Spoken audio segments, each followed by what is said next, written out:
Өнөөдрийн уулзалтанд оролцож байгаа та бүхэнд баярлалаа. Өнөөдөр бидэнтэй хамт Беркли Хаасын профессор, Амазоны хамгийн их борлуулалттай номын зохиогч Дэвид Рэмер хамт байна. Тэрээр бидэнд санаагаа хэрхэн үр дүнтэй борлуулах талаар зааж өгөх болно. Бидний олонх нь ялангуяа удирдлагадаа санаагаа танилцуулах үедээ энэ тал дээр хүндрэл бэрхшээлтэй тулгардаг. Тэгвэл өнөөдөр Дэвид бидэнд хүмүүсийн сэтгэлд хүрсэн илүү сайн түүх ярих энгийн арга хэрэгслүүд болон техникүүдийг зааж өгөх болно. Ярианы дараа асуулт хариултын хэсэгтээ тул чат хэсэгт асуултуудаа чөлөөтэй бичээрэй. Баярлалаа. Микрофоноо тань шилжүүлье. Баярлалаа. Өнөөдөр та бүхэндээ хамт байж хэрхэн гайхалтай түүх өгүүлж болох талаар өөрийн бодлоос хуваалцах боломж олдож байгааг үнэхээр баяртай байна. Бид яагаад хүрнэж буй түүх санаагаа борлуулахад ийм чухал болох талаар нэлээд ярилцсан. Мөн та бүхэн зарим энтерпренерүүд болон удирдагчдын жишээг сонсох болно. Тэд өөрсдийн сорилттой санаануудыг бодит болгохын тулд хүмүүсийн дэмжлэгийг авахд түүхийг хэрхэн үр дүнтэй ашигласан талаар ярьсан байдаг. Тэгэхээр би шууд эхлэе. Өнөөдөр бидний хийх зүйлсийн нэг нь хүмүүсийн ярьсан сайн түүхүүдийн жишээтэй танилцах болно. Дараа нь бид түүхээ хэрхэн бүтээх, түүхийг хэрхэн сэтгэл хөдлөлттэй болгох, мөн хүмүүстэй хүн гэдэг утгаараа хэрхэн холбогдох талаар ярилцсан. Та бүхэн үргэлжлүүлэн сонсох тусам сайн түүх ярихдаа ашиглаж болох бүтцтэй элементүүд болон хүмүүсийн сэтгэлийг хөдөлгөх, ойлголтыг нь тодруулахад туслах арга техникүүд байдгийг харах болно. Өнөөдөр бид эдгээрийн талаар ярилцсан. Харин эхлэхийн тулд би та бүхэнд нэг жишээ хуваалцмаар байна.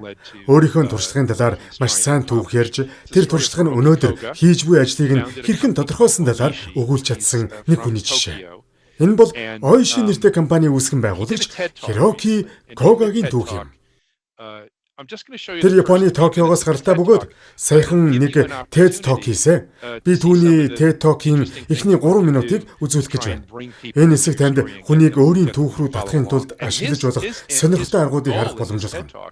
Түүний зорилго бол өнөөгийн хөдөө аж ахуйн тулгамдсан асуудлуудыг шийдвэрлэх нэг боломжит хувилбар болох босоо газар тариалан буюу дотоод орчинд тариалах системийг хүмүүст үнэмшүүлэх явдал байсан юм.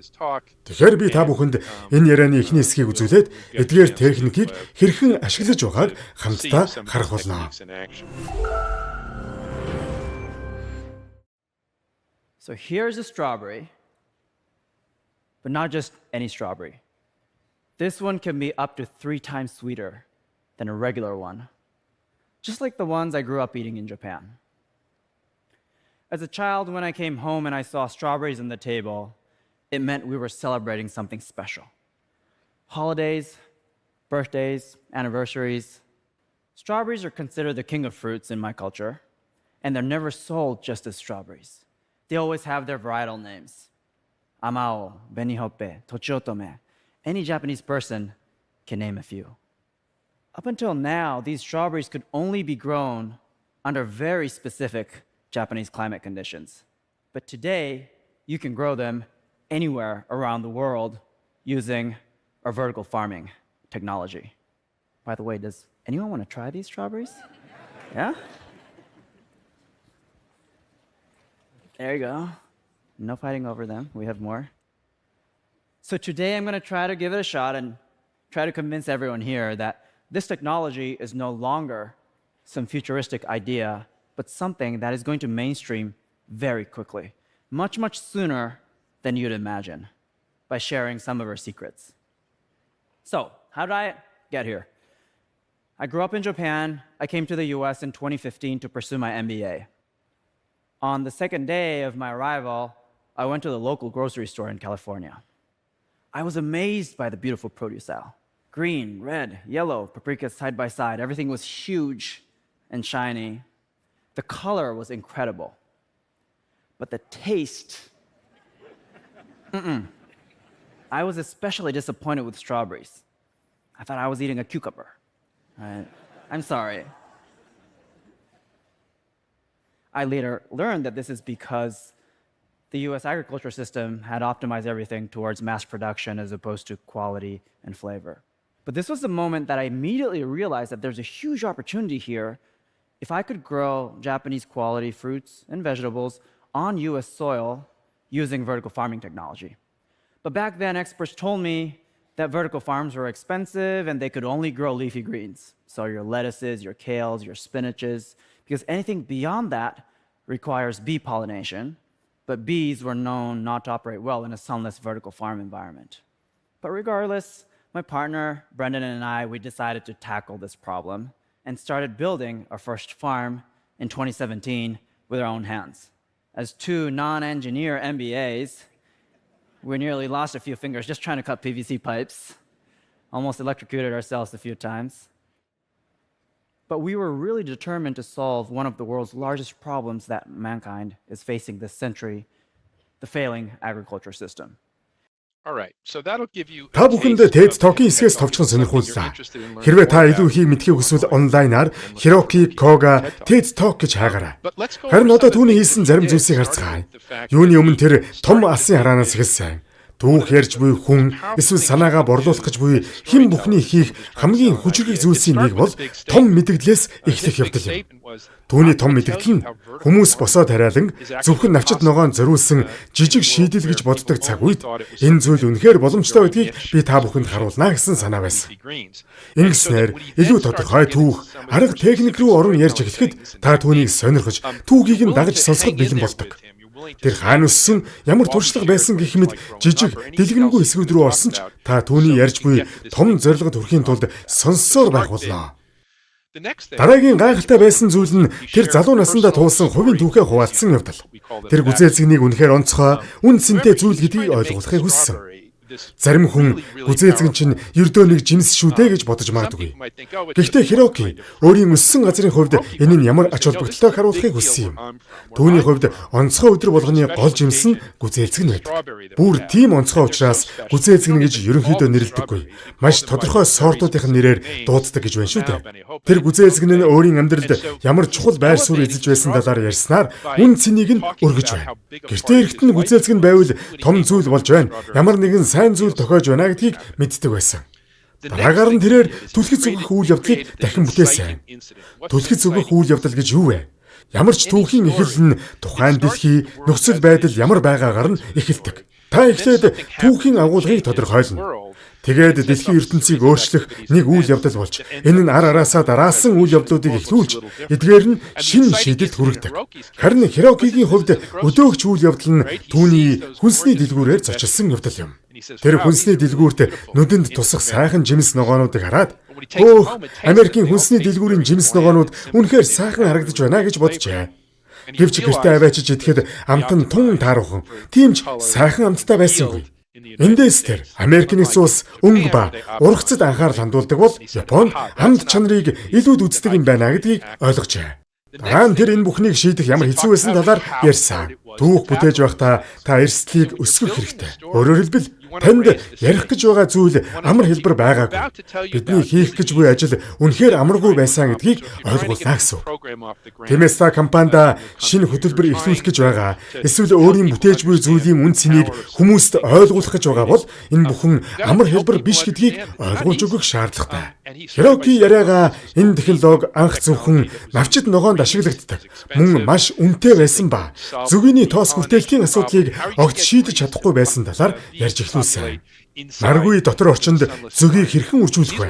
Энэ бүгд нь түүний амжилтанд хүрэхийн тулд даван туулах ёстой байсан саад бэрхшээлүүд байсан юм. Та сонсож байхдаа "Өөх, энэ бүх сорилтуудын эсрэг яаж тэр амжилтанд хүрсэн бол" гэж гайхширч байгаа нь түүхийг илүү сайн өгүүлэмжтэй болгож байгаа юм. Тэгэхээр эхлээд асуудлуудыг гаргаж тавиад дараа нь шийдлүүдийг гаргаж тавина.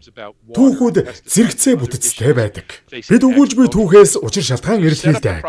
Хэрв та түүхийн эхэнд ямар нэгэн зүйл танилцуулбал түүхийн төгсгөлд түүнийг шийдвэрлэхийг хүсдэг. Өөр нэг хийх зүйл бол ямар нэгэн сэтгэл хөдлөлийг төрүүлэх явдал. Саяных гунигтай түүх биш байсан ч зарим хэсэг нь инээдтэй байсан. Тэр гүзээлзэг нь амталсан нь өргөс тэмх шиг амттай байсан гэж хэлэхэд хэдэн хүн инээмсэглэсэн. Дараагаар нь тэрээр яриагаа үргэлжлүүлэхдээ эдгээр зүйлсийг барих гэж бараг өөрсдийгөө цахилгаан цохиулах төгсөө. Агуулгах дотор том аврах системийг суйрлуулж хоолойнуудыг зүсэж байх үедээ хурууга тасдах шахсан. Ингэснээр тэд гүзээлзэг нь ургуулах боломжтой байсан талаараа дурдсан. Үүгээрээ тэр эмзэг байдал болон даруй байдлыг харуулсан. Энэ нь өгүүлэгчийн хувьд хийх бас нэгэн гайхалтай зүйл юм. Учир нь энэ нь таныг илүү итгэл үнэмшилтэй болгодог. Хэрэв та хийсэн алдаануудаа болон төлөвлөсний дагуу болоогүй байж болох замуудыг хүлээн зөвшөөрөхөд бэлэн байвал та өөрийн үзэгчдийг өөрийн талд авчирдаг. Учир нь та хүн гэдгээ хүлээн зөвшөөрч байгаа юм. Энэ бол хийхэд хэцүү зүйл. Олон хүн ажлын байран дээр үүнийг хийхээс айдаг. Учир нь тэд хизээж алдаагаа хүлээн зөвшөөрөхийг хүсдэггүй. Гэвч энэ манлайлагчийн хувьд хүмүүсийг өөрийн аялалд хамт дагуулж явахад маш үр дүнтэй стратеги юм. Эцэст нь яг зөв дүр зургийг сонгох, нүдэнд тусгүйц тод зургийг сонгох тухай юм. Энэ нь гаднаа үзэмжтэй боловч амт муутай жимс хүнсний ногоонууд байсан. Харин дараа нь шийдлийг харуулсан ба тэр нь бүх гүзээлзэгнийг ургуулж буй босоо фермийн гайхалтай баатарлаг дүр зураг. Энэ бүхэн нь түүний илтгэлийнхээ эхний 3 минутанд хийсэн зүйлс бөгөөд улмаар илтгэлийн сүүлийн 7-8 минутанд шийдвэрлэх асуудлаа дэвшүүлэн тавьж байгаа хэрэг юм. Түүх өгүүлэх нь яагаад ийм чухал байдаг вэ? Яг ямар шин чанар нь гайхалтайгаар тусалдаг вэ? Үнэн эрэгтэй. Бид түүхийг зөв аргаар өгүүлэх үедээ тархины сэтгэл хөдлөлийн бүс болох инсулаг идэвхжүүлдэг байна. Тархины тэр хэсгийг идэвхжүүлэх үед маш сонирхолтой зүйлс тохиолдог байхаар бид биологийн төрөл зүйлийн хувьд хувьсан хөгжсөн байдаг. Бидний тархинд толдогч мэдрэлийн эсүүд гэж нэрлэгддэг зүйл бий. Хэрхэн ажилтгийг нь танд тайлбарлая. Учир нь энд болж буй үйл явдал үр дүнтэйгээр биднийг шууд утгаараа бусдын түүхэн дотор нэвтрүүлж өгдөг. Бид сонсож буй түүхэндээ өөрсдийгөө байгаагаар төсөөлдөг. Үүнийг батлан харуулахын тулд би Аз руу анх удаа нисэн тухайгаа ярил л да. Би 25 настай байсан бөгөөд 1983 он байсан юм. Би Сан Францискогоос Хонконг руу. Хэрэг та нарын хэн нэгэн дээр үед Хонконг руу нисэж байсан бол тэд яг хотын төвдөө байрладаг нисэх онгоцны буудалтай байсныг мэдэх үзье. Эрэхтээ орон сууцны барилгуудын хажуугаар нисдэг бөгөөд тэдгээр нь яг цонхны цаана байгаа мэт харагддаг байсан. Та хотын төв рүү шууд нисэж хүмүүс орон сууцныхаа гадаах хэдсэн дээр угаасан хувцас өлгөж байгааг харна. Гараа сунгаад тэдний угаасан хувцсанд хүрч чадах юм шиг мэдрэмж төрдөг. Энэ бол ер бусын маш хүчтэй, бас аимшигтай мэдрэмж байсан. Тэгээд газартаад би онгоцноосоо буусан. Шатаар буудаг онгоц байсан юм. Онгоцноос буух тэр мөчтөл би өөр ертөнцид ирснээ мэдсэн. Тэнд үнэхээр бүгчим халуун бөгөөд чиглэг байсан.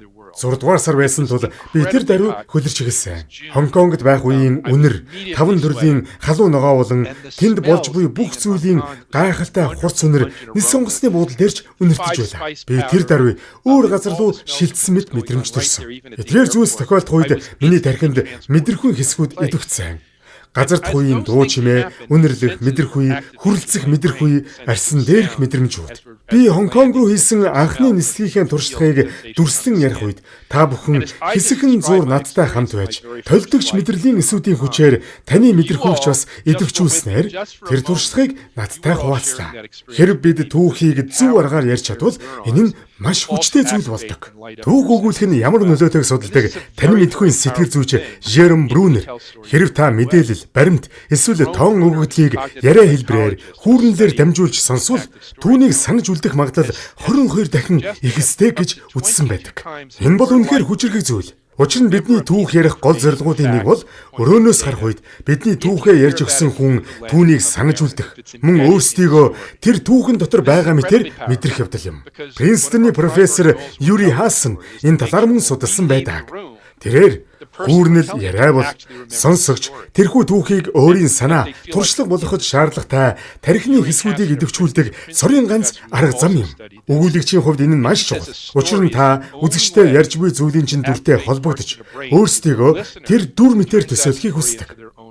За одоо үүнийг танай бизнестэй холбож үзье. Танай салбарт түүх өгүүлэх маш олон төрлийн боломжууд бий. Мэдээж би танай компанид ажилддаг бай. Би та нарын үүрэг, хариуцдаг ажлыг мэдэхгүй ч Та бүхний маш чухал бүтээгдэхүүн хийдэг. Тэдгээрийг маш сонирхолтой арга замаар бүтээдэг. Мөн танад компани соёл бий гэдгийг мэднэ. Компани эдгээр бүх талуудад түүх өгүүлэх боломжууд оршиж байдаг юм. Зэс нь бидний өдөр тутмын амьдралыг эрчим хүчээр хангахад ямар чухал болохыг хүмүүст хэлэх боломжууд бий. Энэ тухай танай ном болон вебсайт дээр ч бичсэн байдаг. Та энэ талаар ерөнхийд нь ярьж болно. Эсвэл арай илүү нарийн ширийн зүйлийг ч ярьж болно. Энд буй хоёр дахь доголь мөрөнд хүмүүст анх удаа юм сонсох боломжийг олгодог сонсголын аппарат доторх жижиг антеннуудын тухай өгүүлсэн байна. Энэ нь сайн түүх ярихад муугүй ихтэл мөн боловч үүнээс илүү сайн түүх бол сонсох чадвартай болсноор амьдрал нь өөрчлөгдсөн хувь хүний тухай бодит түүхийг ярих явдал юм.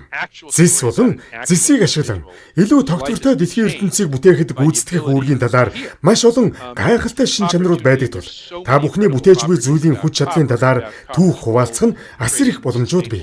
Мөн та үүнийг хэрхэн бүтээдэг тухай ярих нь хүчтэй нөлөөтэй. Зэс болон түүний гайхалтай шин чанарууд мөн илүү тогтвортой гаригийг бий болгоход зэсийн гүйцэтгэдэг үүрэгтэй холбоотой маш олон боломжууд бий. Та бүгд бүтээж байгаа зүйлсийнхээ хүч чадлын талаар олон төрлийн түүхүүдийг хуваалцах боломжтой гэсэн үг. Мөн тийм зүйлсийг хэрхэн бүтээдэг тухай ярих нь өөрөө хүчтэй сэтгэгдэл төрүүлнэ. Танад ашигладаг арга барил, процессууд бий. Вебсайт дээр ч дурдсан байна. Гэхдээ эдгээрийг илүү тогтвортой, дэлхийд бага нөлөөтэй байдлаар үйлдвэрлэдэг хүмүүс байдаг. Хэрв та ийм санаачлагыг эхлүүлэх гэж байгаа бол эсвэл үүнийг удирдлагадаа танилцуулж дэмжүүлэх хэрэгтэй бол эдгээр түүхүүдийг сонсох ёстой хүмүүс бий.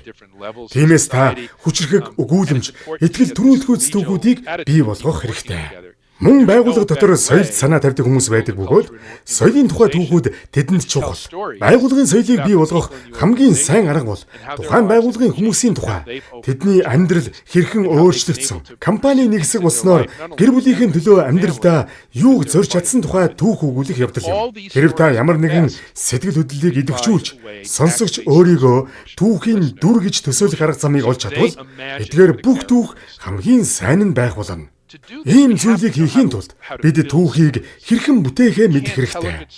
Сайн түүхгүй бол сайн түүх ярьж чадахгүй. Зүгээр л нэг өглөөс ирээд надад нэг сайхан түүх байна гэж хэлж болохгүй. Та тэр түүхийг урлаж бүтээх ёстой. Яриагаа зохиомжилж бодох хэрэгтэй. Би үүний жишээ болгон Disney хүүхэлдэйн кино бүтээгчдийг дурдах дуртай. Учир нь тэдний бүтээгдэхүүн бол түүх юм. Тэдэнд эдгээр түүхийг бүтээх маш нарийн үйл явц байдаг. Энгийн хүүхэлдэйн кино хийхэд 5 жил зарцуулдаг. 5 жилийн дөрвийг нь тэд зөвхөн түүх бүтээх, түүнд шаардлагатай бүх элементүүд байгаа эсэх. Сэтгэл ханамжтай түүх болсон эсхийг нэгтлэхэд зориулдаг. Зөвхөн сүүлийн 1 жилд л дөрүүдийг хөдөлгөөнд оруулах, өнгө гэрэлтүүлэг нэмэх, хөгжим бичих, алдартнуудаар дуу оруулалт хийлгэх зэргээр таны үздэг киног бүтээдэг. Энэ бүгдийг хамгийн сүүлд л нэмдэг. Тэдний цагийн ихэнх нь түүхийг зөв болж байгаа эсхийг баталгаажуулахад зориулагддаг. Үүнийг хийхийн тулд тэд түүхийн гол элементүүдийг заавал авч үздэг. Ямар ч сайн түүхэнд гол дүр бидний дагаж буй нэгэн баатар байдаг. Тэр баатар ямар нэг зүйлийг биелүүлэх, зорилгодоо хүрэх гэж оролддог. Гэхдээ энэ замд нь ихэвчлэн саад бэрхшээлүүд тохиолддог. Хирокигийн жишээгээр бол тэр босоо фермийг боломжтой болгохыг хүсэж байна. Босоо ферм байгуулахыг хүссэн хэн боловч түүний ярьсан бүх сорилтуудыг даван туулж, урд нь Америкт гадаа ургаж чаддаггүй байсан гайхалтай жимс ногоог дотор нөхцөлд Америкт ургуулах боломжтой болох юм. Түүх нь өөрөө тодорхой нэг өрнөлтөө байдаг. Тиймээс энэ трейлерыг үзээрэй. Би танд киноны богино трейлерыг үзүүлэх гэж байна. Үзэж байх зураа түүхийн 3 үндсэн элементэд анхаараарай. Түүхийн гол баатар хэн бэ? Гол дүр нь хэн бэ? Тэдний итгэл найдвар юу вэ? Тэд юу хийж биелүүлэхийг оролдож байгаа вэ? Тэгээд тэдний замд ямар том саад бэрхшээл тулгарч байна вэ? Сайн сонсороо. Аудио баг зэрэг хоцорч магадгүй. Гэхдээ энэ богинохон видеоны утгыг та ойлгоно гэж бодож байна. Many years ago, this candle blessed our family with a miracle. Our house, our casita, came to life with magic. Hola, casita. Floors! Drawers! Let's go! In time, every member of our family Cecilia, up top! was given their own magical gift.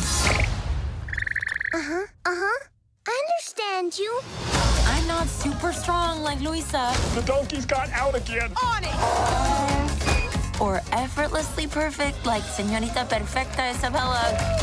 But Mama, why am I the only one that didn't get a gift? You're just as special as anyone else in this family. You just healed my hand with an arepa con queso. Casita? What's going on? The magic is in danger. We gotta get out of here! We must protect our home. We must protect our family. This is my chance. I will save the magic. Wait, how do I save the magic? Иймэрхүү зохион байгуулалтын сайн тал нь юу вэ гэвэл бид киног үзэж байхдаа хэнийг дэмжихээ мэдэж байдаг. Бид Мирабеллийг дэмжиж байна. Энэ бол түүний түүх гэдэг нь маш тодорхой. Түүнчлэн түүний юу хүсэж байгаа нь ч тодорхой. Тэр өөрийн эд шидийн хүч чадал юу болохыг олж мэдхийг хүсэж байна. Мөн түүнийг эд шидийн хүчээ нээхээс сэргийлж буй зүйл нь тэр төрөлхийн хүчгүй төрсөн мэт харагдаж байгаа явдал нь ч тодорхой. Гэвч энэ түүхэнд бас нэгэн том аюул бий. Мөн гэр бүлийн бүх гишүүдийнх нь шидийн чадварууд алга болж байгаа явдал юм. Гэр бүл нь нурж эхэлж байна. Колумбийн энэ гайхалтай бяцхан хотдох бяцхан гэр бүлийнхнийг хүчрхэгжүүлдэг байсан эд шидийн хүч нь алга болж эхэлжээ. Тиймээс тэр гэр бүлээ аврах, эцэст нь эд шидийг аврах, мөн өөрийн хүчийг нээхийн төлөө энэ эрэлт гарч байна. Түүх нь ингэж тодорхой учраас та цааш нь юу болохыг мэдхийн тулд киног үргэлжлүүлэн үзмээр санагдана. Мөн сайн түүх нь асуусан асуултаа үргэлж хариулдаг тул киноны төгсгөлд гол дүр өөрийн эд шидийн хүчээ, өөрийн чадварыг олсон эсхийг үзэгчдэд хэлсэн байх ёстой. Харин та киног үзвэл түүний ямар эд шидийн хүчтэй байсан болон гэр бүлд нь юу тохиолдсныг олж мэдэх болно. Тэгэхээр энэ бол сайн түүх. Үүнийг бизнесийн түүхтэй харьцуулж үзье. Бизнесүүд ч гэсэн өөрийн гэсэн өгүүлэмжтэй байдаг. Facebook хэрхэн үүсснийг өгүүлэхээр бүтээгдсэн нэгэн кино бий. Тэр кинонд бүтээгдэхүүний өгүүлэмжийг харуулдаг нэг богино хэсэг байдаг бөгөөд энэ нь нөгөө киноны түүхтэй төстэй өрнөлттэй. Тэгэхээр би та бүхэнд бүтээгдэхүүний түүхийг өгүүлэх энэ богино хэсгийг үзүүлэх гэж байна. Дараа нь үүнийг задлж шинжлэх болно. Мөн та энэ богино хэсгийг үзэхдээ дахин 3 зүйлийг анхаараарай. Энэ түүхэн дэх гол дүр хэн бэ? Тэд юуг бүтээхийг хүсэж байна вэ? Мөн бүтээгт нь юу саад болж байна вэ? За, бичлэгээ эхлүүлье. Mark, there is a girl in your art history class. Her name is Stephanie Addis. Do you happen to know if she's a boyfriend? Have you ever seen her with anyone? And if not, do you happen to know if she's looking to go out with anyone? People don't walk around with a sign on them that says them.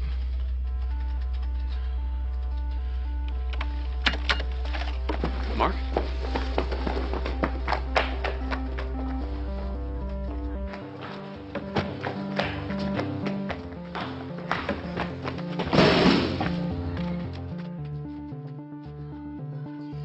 Одоо та энэ хэсгийн талаар мэдэх ёстой зүйл бол киноны энэ мөч хүртэл Марк Facebook-ийг дэлхийн нийтэд танилцуулаагүй байсан юм. Тэр бүтээгдэхүүний ихэнх хэсгийг бүтээсэн боловч дуусаагүй, мөн ангийнхандаа ч танилцуулаагүй байсан үе. Яг энэ мөч түүнд урам зориг өгч байгаа юм. Учир нь тэр энэ залуугийн асуудлыг шийдэхийн тулд юу хийх ёстойгоо ойлгосон. Тэр өөрийн найз Дастныг өөрийн түүхийн гол дүр болгон тодорхойлж байна. Дастин ангийнхаа охиныг болзоонд өрөхийг хүссэн боловч ичиж санаа зовж мөн түүнийг найз залуутай эсвэл хамтрагчтай байх вэ хэмээн имэн айж болзоонд өрөөгүй. Тиймээс тэр охин ганц бие эсхийг мэдхийг хүсэж байгаа юм. Үйл явдал болж өрнөж байгаа түүхийн энэ мөчөд Facebook хараахан эхлээгүй байсан бөгөөд хүмүүс Facebook дээр профайл үүсгэх боломжтой байсан ч ганц бие юм уу үгүй юу гэдгээ хэлэх боломжгүй байжээ. Закерберг өрөөндөө буцаж очоод Facebook дээр харилцааны статусыг нэмсэн. Ингэснээр та Facebook дээр үерхэж байгаа эсхээ хэлэх боломжтой болж энэ нь Дастины асуудлыг шийджээ. Гол дүр бий. Тэдэнд ямар нэгэн зүйл хэрэгтэй. Тэгээд тэр асуудлыг шийдэх арга зам олдож аз жаргалтай төгсгөн.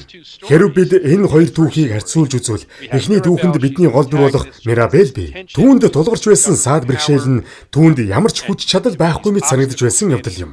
Түүхэнд их гол зөрчил нь гэр бүлийнхэн нь эд шидээ алдаж байсан бөгөөд тэр эд шидийг хэрхэн аврах мөн өөрийн хүчийг нээх аз жаргалтай төгсгөл байгаасаа гэж найдаж байсан. Үүнийг бизнесийн өгүүлэмжтэй харьцуулбал бизнесийн өгүүлэмжинд танд үйлчлүүлэгч бий. Тэр бол таны гол дүр. Энэ тохиолдолд Марк Харвардын ангийнхандаа зориулж шийдлээ бүтээж байсан тул Дастин бол түүний үйлчлүүлэгч болж байгаа юм. Гол ойлголт нь юу байв гэхээр түүнд функционал хэрэгцээ буюу ангийнхных нь мэдээлэл хэрэгтэй. Гэвч үүний цаана сэтгэл хөдлөлийн асуудал мөн байгаа. Дастинд өөртөө итгэх итгэл нэмэх зүйл хэрэгтэй байсан. Учир нь тэр ичиж татгалзсан хариу авахыг гэдгээс айж байгаа. Энэ мөчөд Facebook-ийг үүсгэн байгуулагч Марк Закерберг би түүний асуудлыг шийдэж чаднаа. Би энэ мэдээллийг өгснөөр түүнд хэрэгтэй итгэлийг өгч тэр татгалзах айдсаа даван туулж чадна гэж хэлсэн. Закерберг өрөөндөө буцаж очоод профайл дээр харилцааны статусыг нэмэх аргаар Дастины асуудлыг шийдэн. Ингээд л түүхийн өрнөл бий болж байна. Бидний хийх ёстой зүйл энэ.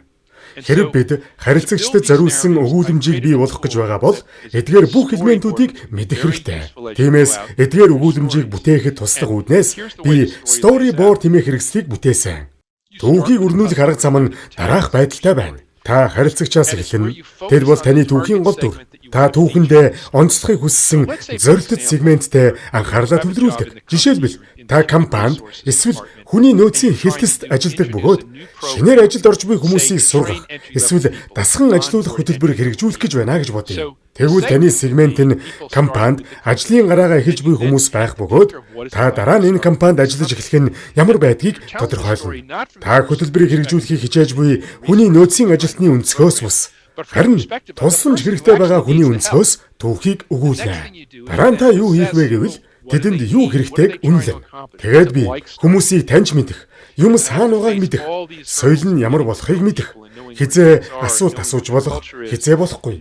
Компани доторх нөөцөд хаанаас хандах зэрэг бүх саад бэрхшээлтэй тулгарх ёстой. Ингээд л бүхэл бүтэн өгүүлэмж бий болж эхэлнэ. Ингээд та энэ шинэ хөтөлбөрийг бүтээж буй хүнийхээ хувьд тэр бүх асуудлуудаас аль асуудлыг шийдэхээ сонгох ёстой.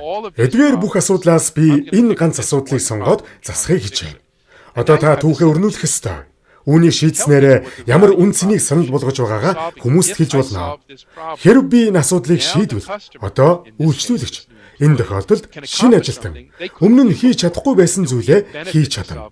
Асуудлыг шийдснээр үр өгөөж бий болно. Ингэж бүх гайхалтай суурийг тавьсны дараа одоо би таны асуудлыг шийдэхийн тулд боддоор юу бүтээснийг сонсохыг хүснэ. Би шинэ ажилтнуудыг дасган ажилуулах энэ шинэ хөтөлбөрийг бүтээсэн. Энэ нь ингэж ажилдаг. Үүнд 3 бүрэлдэхүүн хэсэг бий. Бид A, B, C гэсэн зүйлсийг хийн. Одоо та хөтөлбөрөө тайлбарлаж байна. Дараа нь төгсгөлд нь та шин санаагаа хүмүүсийн одоо ашиглаж буй өөр шийдлүүдтэй харьцуулж болно. Бидний шин шийдэл нь асуудлыг шийдэх одоогийн аргаас иймэрхүү байдлаараа ялгаатай бөгөөд илүү сайн. Бид эдгээр шин чанаруудаараа илүү дээр гэдгийг тодорхойлно. Хэрв та шинэ хөтөлбөрөө компани удирдлагуудаа борлуулахыг хичээж байгаа бол зөвхөн сайн санаа бүтээгээ зогсохгүй. Одоо тэдний хийж буй зүйлээс илүү дээр гэдгийг итгүүлэх хэрэгтэй. Энэ бол яаж хийж болохыг харуулсан ганцхан жишээ. Дотоод бүтээгдэхүүн, гадаад бүтээгдэхүүнд ч тохиромжтой. Ялгаа байхгүй. Та хэн гэдэг гол дүрийг тойруулан үйл явдлаа өрнүүлж байгаагаа тодорхой мэдж байх нь чухал. Тиймээс би та бүхэнд компани доторх хэн нэгэн өөр хүмүүс зориулж бүтээж буй шийдлийн жишээ ярьж өгөхийг хүсэж байна. Та бүхэн дотооддоо шийдэл гаргахдаа тухайн шийдлийг бүтээж буй баг мөн төлбөрийг нь төлөх удирдлагууд цаашлаад үүнийг ашиглах ёстой хүмүүсээс зөвшөөрөл авах шаардлагатай олон удаа тулгарч байсан баг. Тэгэхээр надад салхин цахилгаан станцын геотехникийн инженерийн жишээ байна. Энэ нь та бүхний ажилдаг салбар биш байж болох ч хол зөрүүтэй биш ээ. Энэ тохиолдолд зорилтод хэрэглэгч түүхийн гол дүр нь салхин цахилгаан станцын геотехникийн инженер юм. Тэд доктортой хөгжлийн төлөөх компанид ажилладаг. Салхин турбин үйлдвэрлэдэг компани. Тиймээс энэ мэдээж чухал. Гол асуудал буюу эдгээр хүмүүсийн тухай хийсэн ажиглалт нь эдгээр ажлыг хийж гүйцэтгээд эдгээр системүүдийг барихад шаардлагатай геотехникийн өгөгдөл нь компани бүхий л хэсэгт тархсан. Энэ тэнд хадгалагдсан байдаг. Мөн тэдний ашиглаж буй програм хангамж нь шинэ системүүд, шинэ платформуудыг зохион байгуулах гэж буй хүмүүст зөвхөн 2D дүрслэл гаргаж өгч чаддаг. Тиймээс энэ бол тулгамдж буй үйл ажиллагааны сорилт юм. Үүссэн нөхцөл байдал системүүдийг бүтээх явцыг үнэхээр удаашруулдаг. Учир нь барилга байгуулах, зөвшөөрөл авах, загваруудыг оновчтой болгоход шаардлагатай 3D дүрслэл авах боломж бараг байхгүй. Хоёр дахь зүйл нь энэ компанид ажилладаг хүмүүс бүгд тус компани тавьсан нүүрс хүчлийн хийн ялгаруултыг тэг түргэх зорилгод маш үнэнч сэтгэлтэй учраас энд ажиллахыг сонгосон. Тэд илүү хурдан үргэлжлэхийг үнэхээр хүсэж байгаа. Тэд эцэг эхчүүд тэдэнд үр хүүхэд бий. Тэд нийгэмдэх өөрсдийн үүрэг оролцоог утга учиртай байлгахыг хүсдэг. Энэ бол өгүүлж буй түүхийн маш сэтгэл хөдлөсөн хэсэг нь. Эдгээр инженерүүд ч мөн хүмүүс. Тэд эцэг эхчүүд бөгөөд компанийнхаа үүрэг хариуцлагын талаар санаа тавьдаг. Тэгэхээр түүх нь юу вэ гэвэл мэдээллийг цуглуулах, хэлбэр цуглуулах, мөн эдгээр 3D загваруудыг бүтээх арга зам бий юу? Учир нь өнөөдрийн нөхцөл байдлыг харахад мэдээлэл нэгтгэх, загвар бүтээх нь бараг боломжгүй зүйл юм. Хэрв тэд энэ асуудлыг шийдвэл ашиг тус нь юу вэ гэвэл үнэн зөв 3D загваруудыг агшин зуур гаргаж чадна. Тэд эдгээр загваруудыг шууд гаргах боломжтой. Одоо би танд энэ бүхэн хэрхэн ажилдаг? Тэд юу бүтээснийг ярьж байна. Тэдний бүтээсэн зүйл бол үүлэн технологид мэдээллийг оруулах, тэмдэглэгээ хийх боломж бөгөөд энэ нь химэл оюун ухаан болон бусад технологиг ашиглан 3D загваруудыг автоматар үүсгэх, мөн компани хэмжээнд хуваалцах аргыг бий болгосон. Ингэснээр бүх багуудад мэдээлэл хүртээмжтэй болж хэлбэр хандж чадна. Өөрөөр хэлбэл өөр салбарын хүмүүс нэгдэж бодит цаг хугацаанд санал хүсэлтээ өгөх боломжтой. Эцэст нь 2D мэдээлэл болон асуудлыг шийдэх өөр бусад хувилбарууд нь гэрийн нөхцөлд өөрөө бүтээх шийдэл буюу DIY шийдлүүд юм. Тэдгээр нь маш удаан, үр ашиггүй. Хэрв таны ажил геотехникийн инженерт дэмжлэг үзүүлэх, мөн компани дотроо ийм боломжийг бүрдүүлэх шинэ систем бүтээх байсан бол та иймэрхүү өгүүлэмжтэй түүх зохиох ёстой гэсэн жишээ юм. Та эхлээд салхин цахилгаан станцын тэр инженертэй нэг талд орж, түүний байр сууриас бодож үзэн, тэр хүний мэдэрдгийг мэдэрч, дараа нь түүний асуудлыг шийдэж өгч байгаа мэт түүхээ эхлэнэ. Ийм маягаар бид ярих түүхээ бүтээдэг. Өгүүлэмжийн бүтэц маш чухал. За, түүхийнхээ бүтцийг тодорхойлсны дараа одоо бид түүхийг хэрхэн үр дүнтэй хүргэх техникүүдийн талаар бодох хэрэгтэй. Тэгэхээр та хэлхийг хүссэн түүхээ гартаа барьчихлаа. Бүх чухал хэсгүүдийг нь оруулчихсан байна. Тэгвэл хэрхэн сонирхолтой болгох вэ? Яаж илүү ой тоонд үлдэхүйс сэтгэл хөдлөлттэй болгох вэ? Нэг арга нь айл болох хувийн өнгө аясаар баяжуулах явдал юм. Заримдаа өөрийнхөө түүхийг хуваалцах, танд урам зориг өгдөг зүйлсийг ярьж өгөх нь маш үр дүнтэй. Жишээлбэл дэлхийд даяар үйл ажиллагаа явуулдаг Vine гэдэг тээврийн компани үүсгэн байгуулагчид болох Брэд Бау болон Тоби Санерийн түүх бий. Тэд Хятадаас гаралтай бөгөөд Берклид суралцсан. Брэд бол миний Яахууд ажиллаж байх үед над дээр дадлаг хийсэн оюутан юм. Брэд Хятадаас Америк нэгдсэн улсад ирээд Беркли хаас сурч надад дадлагжигчаар ажилласны дараа хожим нь тэрбум долларын үнэлгээтэй компани байгуулсан. Би та бүхэнд нэг бичлэг үзүүлье гэсэн. Уг бичлэгт Брэд болон Тоби хоёр яагаад хотуудыг илүү тогтвортой, байгальд ээлтэй болгох зорилго бүхий хөдөлгөөн тээврийн компани байгуулах болсон тухайга ярьдаг. Тэгэхээр одоо энэ видеоны эхний хэсгийг хамтдаа сонсъё. Burning Man has a lot of influence on me. There's no judgment, there's no money. Rather that everyone peacefully together to make something magical happen. Нэг зүйлийг тодруулах хэрэгтэй байж магадгүй.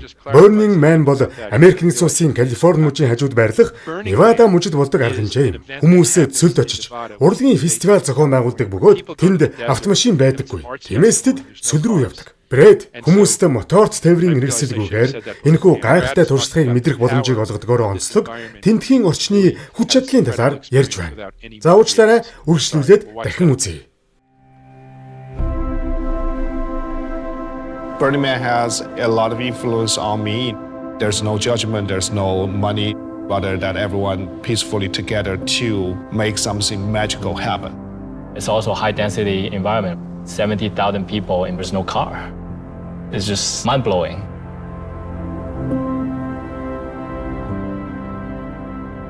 I was born and raised in Shenzhen, China. I really enjoyed the time of my childhood of being on the bike or on foot to get around. As a father, I want my kids to grow up in an environment that's smarter, greener, and healthier. Lime started with the vision of making our urban living much more livable. Lime has been devoted and committed to that vision.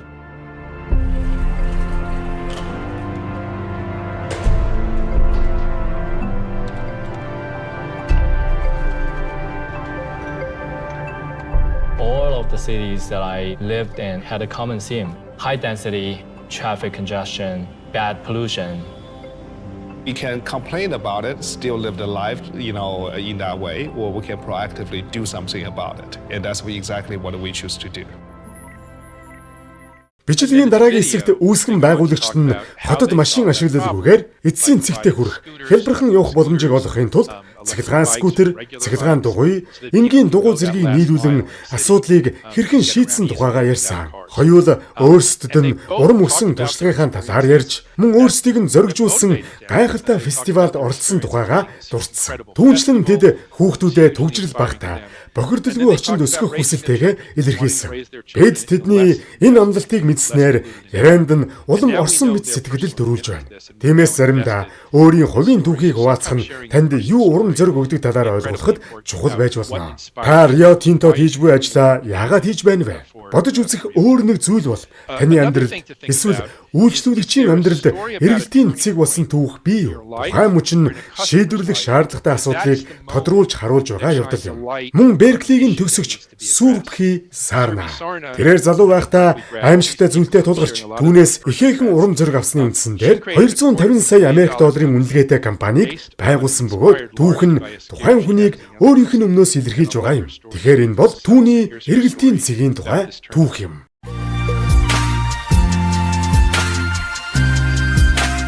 So I was 13 years old, writing a paper about Emerson in my bedroom, when all of a sudden I felt such a sharp pang of pain in my side that I could hardly find my mom and say, "My side hurts," before blacking out. The next thing I remember is waking up in the hospital. I didn't know it then, but it was going to be the first of many trips. You see, they could say that I had a complex ovarian cyst, but what they couldn't tell me is whether or not that cyst was cancerous without doing risky, invasive surgeries that could have rendered me infertile or risk spreading the cancer to other parts of the body. So began my journey to become a patient to an impatient entrepreneur in hopes that other mothers and daughters didn't have to go through what we did and make the very difficult choices that we did at the time. So from that seeds was born Envision Medical. And really, the dream was to bring focus to women's health, starting by tackling the greatest unmet need impacting women today, and that is developing a tool for early-stage ovarian cancer detection. Энэ дүүгийн сонирхолтой тал нь маш сэтгэл хөдлөн байсан явдал юм аа. Тэр ээжийнхээ тухай, ээжтэйгээ хамт энэ бүхний хэрхэн туулсан тухайгаа ярихдаа хоолой нь баг зэрэг зангирч байсныг та анзаарсан байх. Энэ нь үнэхээр сэтгэлийн шар хүлдээмээр хүнд байсан. Тэр ингэж ярихад түүх нь үнэхээр хүчтэй, бодтой мэдрэгддэг. Гэхдээ энэ түүхийн хамгийн сонирхолтой нь тэр бизнесээ эхлүүлж байхдаа энэ түүхээ огт ярьдаггүй байсан. Учир нь тэр үүнийг хэтэрхий хувийн чанартай, бизнесийн орчинд тохиромжгүй гэж боддог байж. Хүмүүс би үүнийг ажил дээр ярьж болохгүй. Гэртээ хувийн амьдралдаа л болно. Харин ажил дээр болохгүй гэж боддог учраас хувийн болон сэтгэл хөдлөмж түүхээ хуваалцахаас цааргалдаг. Гэтэл энэ түүх яагаад ажил дээр ийм түүх ярих ёстойг харуулсан гайхалтай жишээ юм. Тэр компаниа дөнгөж эхлүүлээд нэгэн венчур хөрөнгө оруулагчтай уулзаж байв. Тэр хүн хараахан хөрөнгө оруулаагүй, томоохон хөрөнгө оруулалтч орж ирээгүй байсан. Хөрөнгө оруулагч түүнээс "Сүрбхи, чи яагаад шинжлэх ухааны яг энэ салбарт ажиллаад байгаа юм бэ?" гэж асуусаар байж. Тэгээд эцэст нь тэр бууж өгөөд "За, энэ уг нь хувийн түүх л дээ. Гэхдээ" гэд нөгөө түүхээ ярьж өгчээ. Тэр "Сүрбхи, чи бизнесээ танилцуулж ярих болгондоо энэ түүхээ заавал хуваалцж байх ёстой. Учир нь энэ маш сэтгэл хөдлөм, мартагдашгүй түүх байна. Мөн чи энэ асуудлыг шийдэхин төлөө хэр их сэтгэлдэлтэй байгааг, асуудлаа хэр сайн ойлгож байгааг би үүнээс мэдлээ" гэж хэлсэн байна. Ингээд тэр түүхийг заавал ярьдаг болж. Эцэст нь тэр компани нь томорч өөр нэгэн том биотехнологийн компанид зарагдсан. Энэ бүхэн сонсогчийн сэтгэлд хүрсэн сэтгэл хөдлөмж түүхийн хүчээр бүтсэн юм. Таны бодох ёстой өөр нэг зүйл бол та үзэгчтэй хэрхэн дэгэдэж анхаарлыг нь татах вэ? Ярианы бүр ихнээс нь тэднийг хэрхэн сонирхуулах вэ? Үүнийг бид түүх өгүүлэх урлагт босоо хөөрөлт гэж нэрлэдэг. Энэ нь баг зэрэг дүрслэл өгөх зөвлөл юм. Та Джеймс Бондын Spectre киног санаж байгаа хаа? Джеймс Бондын бүх кино яагаад хөөцөлтөнтэй хэсгээр эхэлдэг вэ гэвэл энэ нь таныг дэлгэц рүү ойртуулж кортизол даврыг тань идэвхжүүлэх зорилготой байдаг. Миний таньдаг өөр нэг Берклигийн оюутан бол Тибо Дюшеми гэдэг залуу бөгөөд тэр Ava гэдэг компанийг үүсгэн байгуулсан. Даршин дэлхийд би компани үүсгэн байгуулсан хүмүүсийн жишээг их авч байгаа нь тэдний түүхээ хуваалцаж буй бичлэгийг олоход хялбар. Мөн тэд компани доторх хүмүүсийг бодвол түүхээ илүү нээлттэй хуваалцдагтай холбоотой. Гэхдээ энд яригдж байгаа зарчмууд нь гадаад ертөнцид тэр бүр харагдаад байдаггүй. Компани дотор түүхээ хуваалцаж буй бидэнд ч яг ижил үйлчилнэ. Гарааны бизнес эрхлэгчдийн хувьд бизнесээ байгуулахын тулд мөнгө босгох шаардлагатай тул эрсдэл маш өндөр байдаг. Тибо энэхүү харилцан яриаг бичгээр буулгадаг аппликейшндаа зориулж $16 сая босгож чадсан. Түүний компанийг Eva гэдэг. Энэ богино бичлэгийг хийх үед тэр компаниа Transsense гэж нэрлэж байсан юм. Тэр түүхээ хэрхэн эхлүүлж шууд таны анхаарлыг татаж байгааг сонсоорой. So first up, an amazing team Transsense. Imagine a world in which group conversations include people who cannot hear. Thibaut Duchemin of Transsense. Hi everybody, my name is Thibaut. I'm the founder and CEO of Transsense. Transsense makes group conversation between the deaf and the hearing people possible. I was born in a deaf family. My parents are deaf, my sister is deaf. I understand how painful it is to try to understand group conversations when you can't hear well. You're so focused on reading the lips of the person in front of you when somebody else starts speaking. So you turn the head and you miss the first words. But because you miss those words, you miss the whole conversation, again and again and again. But that was not only my family. There's 400 million people out there that suffer from disabling hearing loss. Түүний яриагаа хэрхэн эхлүүлснийг бодоод үзтээ. Тэр миний аав, ээж сонсголын бэрхшээлтэй. Миний эгч сонсголын бэрхшээлтэй гэж хэлдэг. Энэ үнэхээр сонирхолтой байгаа биз? Би түүний амьдрал ямар байсныг, тийм орчинд өсөх ямар байсныг мэдхийг хүсэж эхэлнэ. Ингээд би аль хэдийн анхаарлаа бүрэн хандуулж түүхэнд татагдсан байна. Дараа нь тэр асуудлаа маш товчхон тайлбарладаг. Тэр би ийшээ харж байхад хэн нэгэн юм хэлнэ. Хэрэг өрөөний нөгөө талд хэн нэгэн юм хэлбэл намайг эргэж харах үед аль хэдийн оройтсон байдаг. Би үгсийг нь алдаж учраа олохоо болдог гэж хэлдэг. Дараа нь тэр үүнийг тоон үзүүлэлтэнд оруулж 400 сая хүн ийм асуудалтай байдаг тухай тоо баримт дурдна. Хүмүүс надаас бизнесийн уулзалтын үеэр их цаг байдаггүй тул эдгээр түүхийг хурдан ярих боломжтой юу гэж их асуудаг. Энэ бол хүнийг маш хүчтэй татаж асуудлын цар хүрээг тодорхойлсон богино эхлэлийн гайхалтай жишээ байсан бөгөөд үүний дараа та бүхэн түүний шийдэл юу байсныг мэдхийг хүсэх болно. Дахиад нэг жишээ хэлээд би асуулт хариултын цагийг эхлүүлье.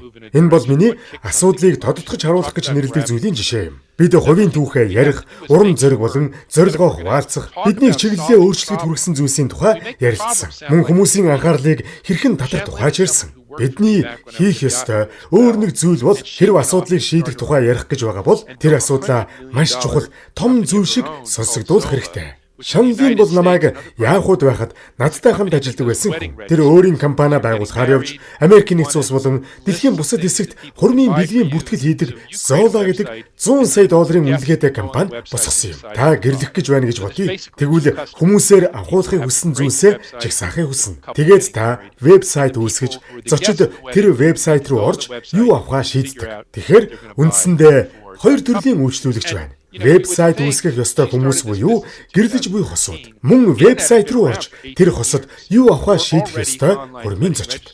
Тэр энэ бизнесийг 2013 онд эхлүүлсэн гэж бодохоор интернет үүсээд 18 жил болчихсон. Хурмын онлайн бүртгэлүүд аль хэдийн байсан үе шүү дээ. Тэгвэл яагаад шинээр хэрэгтэй гэж? Шанлын дэнд маш том боломж байгааг харуулсан туршлага тохиолдсон бөгөөд энэ нь одоо Америкийн нэгдсэн улсад асар их амжилттай яваа энэ том компанийг бий болгоход хүргэсэн юм. Энэ бол түүний яагаад хурмын бэлгийн бүртгэл үүсгэх санаан дээр тогтсноо тайлбарлсан радио подкастын маш богино хэсэг. Ингээд сонсцгоё. The third idea was in the wedding space. And that is what then became the idea for Zola. Around that time, 2013 was the year that all my friends got married at exactly the same time. And I was going to a wedding every single weekend. And I think we all have this year in our lives. I remember I was complaining to Nobu about one of my friends' wedding registries, and she had registered for silver forks and spoons and knives, and the only thing that I could afford on her wedding registry was one tiny teaspoon. Totally acceptable.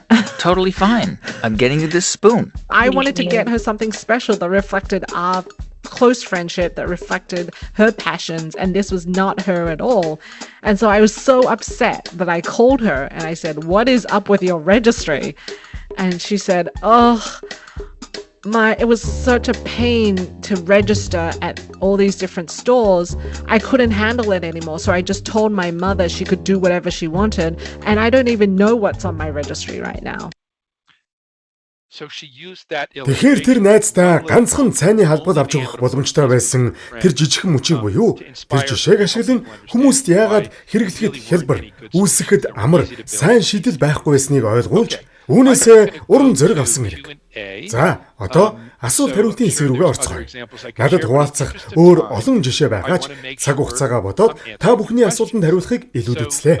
Тэгэхээр чатаар ирсэн асуулт байна уу? Гайхалтай ойлголт өгсөн Дэвид танд баярлалаа. Одоо бүх хүмүүсийг асуултаа асуухыг урьж байна. Өөрсдөө асуумаар байвал камера нээгээд асууж болно. Эсвэл чатаар бичиж болно. Бусдыг асуултаа бэлдэж байх хооронд би танаас хурдхан нэг зүйл асууя. Илтгэлийн дундуур сонсогчид анхааралгүй болж байгаа юм шиг санагдвал яах вэ? Яаж нөхцөл байдлыг эргүүлэх вэ? In the middle of your talk and your audience seems disengaged. How do you switch it around? Түүх өгүүлэгчийн хувьд ойлгох ёстой хамгийн чухал зүйл бол түүх гэдэг нь харилцсан яриа юм. Тиймээс үзэгчдээ маш сайн мэдэрч байх хэрэгтэй. Тэд танд юм хэлэхгүй ч хариу үйлдэл үзүүлж байдаг. Тэд наашаа дөхөж суух, сонирхох, инээмсэглэх, эсвэл цагаа харах, утсаа уралдах зэргээр дохио өгдөг. Хэрэг та тэднийг алдаж байх шиг санагдвал түүхийнхээ дараагийн хэсэг рүү шилжих, эсвэл түүхээ дуусгах хэрэгтэй. Бас нэг хийж болох зүйл бол үргэлж том мэдээлэлээр эхлэх явдал юм. Хирокигийн жишээг санаж байна уу? Тэр би босоо газар тариалан зөвхөн ногоон ургамал биш. Бүх жимс, хүнсний ногооны хувьд бодит ажил болгож, хөдөө аж ахуйг хэрхэн өөрчилж болохыг ярьж өгөө гэж хэлсэн. Нэгэн тэнгиж эхэлсэн бол дараа нь Токиод өссөн хүүхэд нас галтгооны ширээн дээрх гүзээцгний тухай ярьж эхэлсэн ч хүмүүс түүнийг сонсоход бэлэн байдаг. Учир нь тэр хүмүүст хүлээх зүйл өгч гисэн. Тэгэхээр энэ хоёр зүйлийн хослол юм. Эхнээс нь ерөнхий дүр зураг, алсын харааг тодорхойлж, хүмүүст найдах зүйл өгч, түүх юуны тухай болохыг ойлгуулах хэрэгтэй. Тэгээд үзэгчдээ анхаарч, шаардлагатай бол яриагаа нөхцөл байдалд нийцүүлж байх хэрэгтэй. Баярлалаа, Дэвид.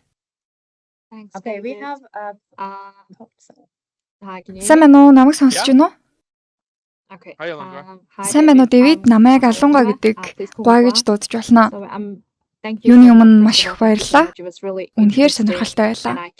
Та үзэгчдэд татаж чаддаг гэдгийг би баталж чадхаарай. Учир нь таны ярианы турш анхааралтай сонсож, тэмдэглэл хүртэл хөтлөлөө. Таны хуваалцсан сүүлийн санааг сонирхож байна. Түүний бизнесийн санаа чиглэл нь яг юу байсан бэ? Түүний бизнесийн үндсэн санаа бол хурмын бэлгийн бүртгэл үүсгэх явдал байсан. Би асуулт хариултын цагт орохын тулд түүхийг арай товчилсан юм.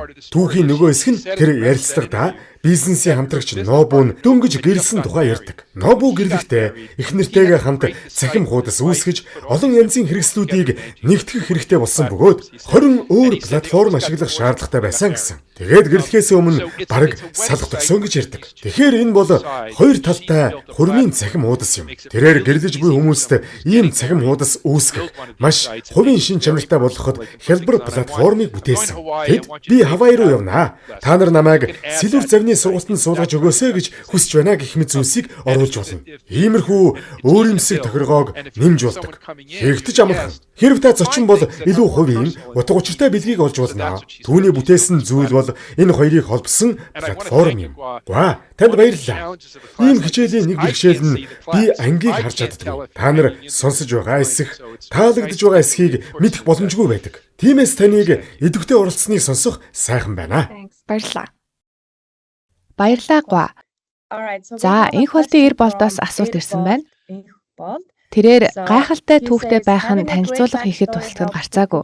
Гэхдээ надад үзүүлэх зүйл байгаа ч сүртэй түүх байхгүй бол яах вэ? Шийдэл нь хамаагүй энгийн гэж үзвэл шүү дээ гэж асуусан байна. Тийм ээ, бидэнд үргэлж түүх байгаад байдаггүй. Заримдаа бидэнд яагаад энэ ажлыг хийхдээ ийм их сэтгэл гаргаж байгаагаа ойлгуулах зорилго бүхий түүх байдаг. Харин бусад тохиолдолд бид зөвхөн үйлчлүүлэгчдэрээ төвлөрөхийг хүсдэг. Миний ярьсан салхин цахилгаан станцын геотехникийн инженерийн жишээнд шийдлийг бүтээж буй хүний тухай ямар ч түүх байгаагүй. Бүх зүйл үйлчлүүлэгчдэр төвлөрсөн байсан. Тиймээс үйлчлүүлэгчийн толгой руу орж юу болж байгааг ойлгох нь чухал. Тэр түүхээр би тухайн инженерт платформ болон гайхалтай салхин цахилгаан станцуудыг барихад шаардлагатай зөв шийдлийг бүтээхэд маш функционал зүйл хэрэгтэй байсныг харуулахыг хичээсэн. Гэхдээ үүний зэрэгцээ тэд яагаад анханасаа энэ компанид ажиллах болсон тухай сэтгэл хөдлөлийн зүйлч бас байсан. Тэд инженер учраас карьерийнхаа туршид олон өөр зүйл дээр ажиллах боломжтой байсан ч доктортой хөгжлийн салбарт ажилладаг компанийг сонгосон. Хэрэв дизайны ажил хийх систем нь хэтэрхий болох төвчгийн аргагүйгаас болоод салхин цахилгаан станц барихад 10 дахин их хугацаа зарцуулж байгаа бол тэд компани зорилго болон хүүхдүүдэд илүү сайхан газарт амьдруулах хувийн хүсэлтэд хизээж хүрч чадахгүй. Тиймээс сорилт нь үргэлж үйлчлүүлэгчийнхэн. Тэр нь компани дотоод ажилтан байна уу? Эсвэл таны бүтээгдэхүүнийг ашиглаж буй гадны хэрэглэгч байна уу? Ялгаагүй. Тэдний толгой дотор юу бодогдож, юу тэднийг хөдөлгөж байгааг олж мэдэх явдал юм. Түүхийн сэтгэл хөдлөлийг нь олох хэрэгтэй. Тэр нь заавал таны тухай байх албагүй. Doesn't have to be you. All right, thank you, David. За, баярлалаа Дэвид. Төгсөөгөөс асуулт ирсэн байна. Түүхээ бүтээхдээ үндсэн санаагаа үзэгчдэд мартуулахгүй тулд бүтцээ хэрхэн гаргах вэ? Энэ бол түүх өгүүлэх хамгийн эртний дүрмүүдийн нэг. Тэдэнд юу хэлэх гэж байгаагаа хэл. Тэгээд хэлэх зүйлээ хэл. Эцэст нь юу хэлснээ дахин хэл. Та энэ үгийг сонсож байсан байх. Хирокигийн жишээ рүү буцъя. Хироки би босоо газар тариалан гэдэг энэ галзуу санааг хэрхэн боломжтой болгох тухай ярих гэж байна гэж эхэлсэн. Энэ бол түүний эхлэлийн мэдэгдэл. Тэгээд түүхийн туршид хийж буй бүх зүйл нь үүнийг баталгаж чиглэдэг. Тэр үүнийг хэцүү болгож буй бүх зүйлийг ярина. Дараа нь тэд илтгэлийнхээ үлдсэн хэсэгт та нарыг үзхийг зөвлөж байна. Тэд асуудлыг хэрхэн даван туулсан тухай ярьдаг. Зөвгийн асуудлыг яаж шийдсэн бэ? Тэд хиймэл оюун ухаан болон бусад технологиг ашиглан дотоод орчин дох зөвгийн амьдралыг оновчтой болгох арга замыг олсон. Компьютер хараа ашиглан орчныг таньж, температур хэмжих биометрийн мэдрэгчүүдтэй болж оновчтой болгосоор байсан. Тэр үүнийг ярьж дуусаад эцэст нь бид үүнийг боломжтой болгосон. Одоо бид үүнийг хийж байна гэснээр яриагаа төгсгдөг. Гэхдээ түүний хийсэн өөр нэг зүйл бол энэ бүхний цаана сэтгэл хөдлөлийг ашигласан явдал юм. Энэ тохиолдолд та инженер биш. Энэ хоёр залууг асуудлыг шийдээсэй гэж дэмжиж байгаа сэтгэл хөдлөл мөн гайхалтай амттай гүзээлзэгний түүх сонсогчийн сэтгэл хөдлөлийг идэвхжүүлж байна. Нэг сонирхолтой зүйл бол тэр үзэгчдэд гүзээлзэг нөхөд танхимд байсан 400 хүнээс ердөө 6 л амсаж үтсэн. Гэхдээ толон тусгалт мэдрэлийн эсийн ачаар танхимд байсан хүн бүр гүзээлзэг нь идэж байна гэж төсөөлж амтыг нь мэдэрсэн. Тэр сэтгэл хөдлөлийг ашигласан хэрэг. Тиймээс хэрэв та том мэдээлэлээр эхэлж хүмүүст юуны тухай ярьж байгаа, яагаад энэ түүхийг ярих болсноо ойлгуулад төгсгөлд нь дахин том мэдээлэлээр хааж чадвал мөн замдаа сэтгэл хөдлөлийг идэвхжүүлж чадвал амжилтанд хүрнэ. Ингэснээр хүмүүс таны чухал санааг шингээсэн түүхийг санах болно. Бидний ой санамж тархин дахь сэтгэл хөдлөлийн төвтэй холбоотой байдаг учраас түүхийг тогтоож авдаг. Маш чухал ойлголт өгсөнд баярлалаа, Дэвид. Өөр асуулт байна уу? Асуулт байхгүй бол бидний цаг бараг дуусаж байна. Цаг гаргасан Дэвид танд баярлалаа. Маш хэрэгтэй ойлголт байлаа. Мөн өнөөдөр оролцсон та бүхэнд баярлалаа. Өнөөдрийн мэдээлэл хэрэгтэй байсан гэж найдаж байна. Та бүхэн ирээдүйн карьер, ажил амьдралдаа ашиглах байхаа. Дэвид танд өөр хэлэх зүйл байгаа юу?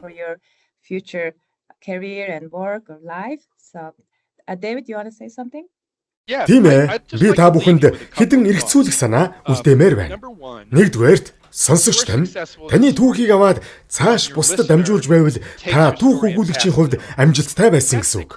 Энэ үнэхээр гайхалтай түүх байна. Би Африкийн Гвинейд ийм соёлыг хэрхэн бий болгосон, ямар гайхалтай зүйл хийсэн тухай түүхийг ярмаар байна. Байгууллагад ажилладаг нэг хүний амьдрал хэрхэн өөрчлөгдсөн тухай түүхийг ярьж өгөө гэх мэтээр.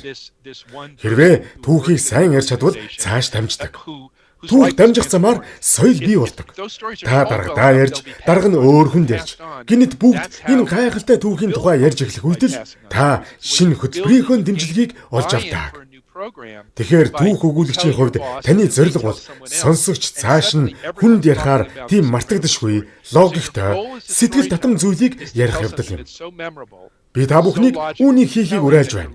Зарим нь төрөлхийн түүх өгүүлэх авьяастай байдаг бол зарим нь үүн дээр ажиллах хэрэгтэй болдог. Гэхдээ сайн түүх өгүүлэгчж агуу түүх өгүүлэгч болж чадна. Үүний цорын ганц арга бол дадлага хийж түүхээ байн хөгжүүлж сайжруулах явдал юм. Миний эцсийн зөвлөгөө бол энэ уулзалтаас гараад заавал өнөөдөр биш, эх 7 хоногуудад түүх зохиох, түүх хуваалцах боломжийг хайж ярьж буй түүх дээрээ бусдаас санал хүсэлт аваарай. Ингэснээр цаг хугацааны явцад та бүхэн илүү сайн түүх өгүүлэгч, байгууллагадаа илүү амжилттай хүмүүс болно гэж найдаж байна. You'll all become dramatically better storytellers and more successful people in the organization. Баярлалаа, Дэвид. Биднийг илүү сайн түүх өгүүлэгч болоход тусалсан талархлаа. Дараагийн удаа удирдлагуудтайгаа уулзахдаа бүгд өөртөө итгэлтэйгээр ярих байх гэдэгт итгэлтэй байна. Цаг гаргасанд баярлалаа. Бүгдд нь баярлалаа. Ийм боломж олгосонд талархаж байна. Таны лекцийг сонсох үнэхээр сайхан байлаа. Баярлалаа, Дэвид. Бүгдд нь баярлалаа. Баяртай. Баяртай.